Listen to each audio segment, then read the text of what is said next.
This case involves a 40-year-old male with sarcoidosis. He had multiple previous uveitis episodes and had an Ozurdex implanted twice.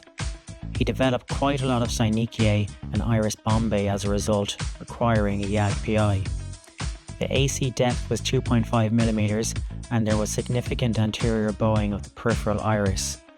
But perhaps the most nerve-inducing aspect of the case was that I had just started with a new rotation and this was my first operating list with the new team. I start by making both a temporal and nasal side port to aid synechiolisis and enlarge the wound slightly as I exit to facilitate my manual IA. I try to find a small gap between the capsule and iris so that I can start to viscodissect the synechiae. Once I've created a small gap, I can sweep the cannula under the iris to dissect the synechiae some more.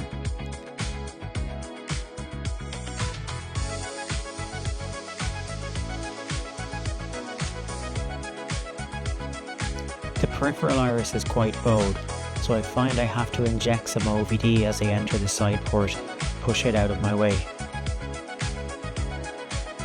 My personal preference for pupil dilation is a Malugin ring, and I'm a little rusty at using hooks, but I chose them over a ring in this case because of the shallow anterior chamber.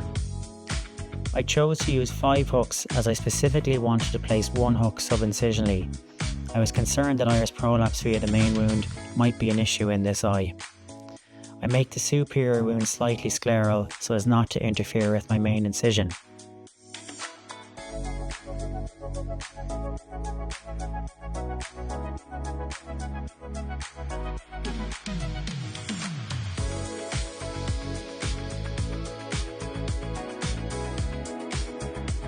Looking back on this video, I wish I had placed the superior hook a little more nasally as it made creating the main wound slightly awkward.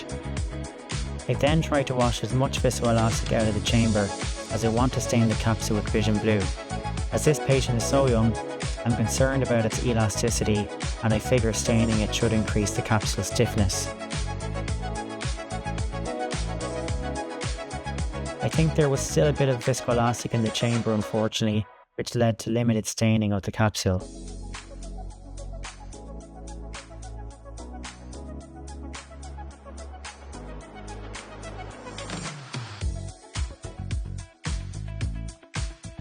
Because the lens is so soft, I aim to create a slightly larger rexus of 6mm to facilitate prolapse in the nucleus out of the bag.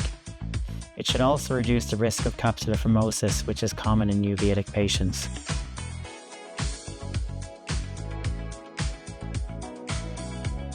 I inject a slow but steady stream under the rexus edge to prolapse the nucleus out of the bag. I wasn't particularly experienced with dealing with very soft lenses, but I found that it was relatively straightforward to aspirate with the IA alone.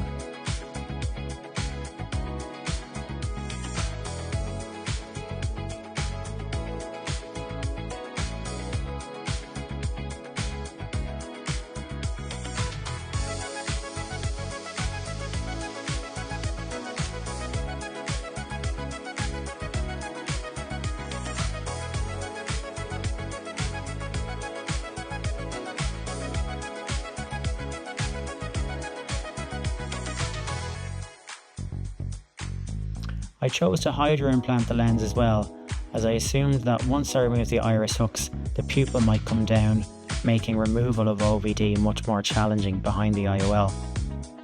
I chose a hydrophilic IOL as theoretically they should induce less of an inflammatory response in a uveitic patient. I finished the case by injecting intracameral cefuroxime and dilute triamcinolone. The learning points for me in this case were: difficult cases, especially when operating with a new team, can provoke some anxiety. Breaking the case down into smaller bite-sized components can be very helpful. Preparation is key.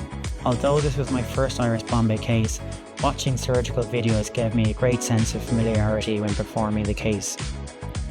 Finally, operating on the edge of your comfort zone can be very rewarding and is where most growth occurs. It also keeps operating enjoyable.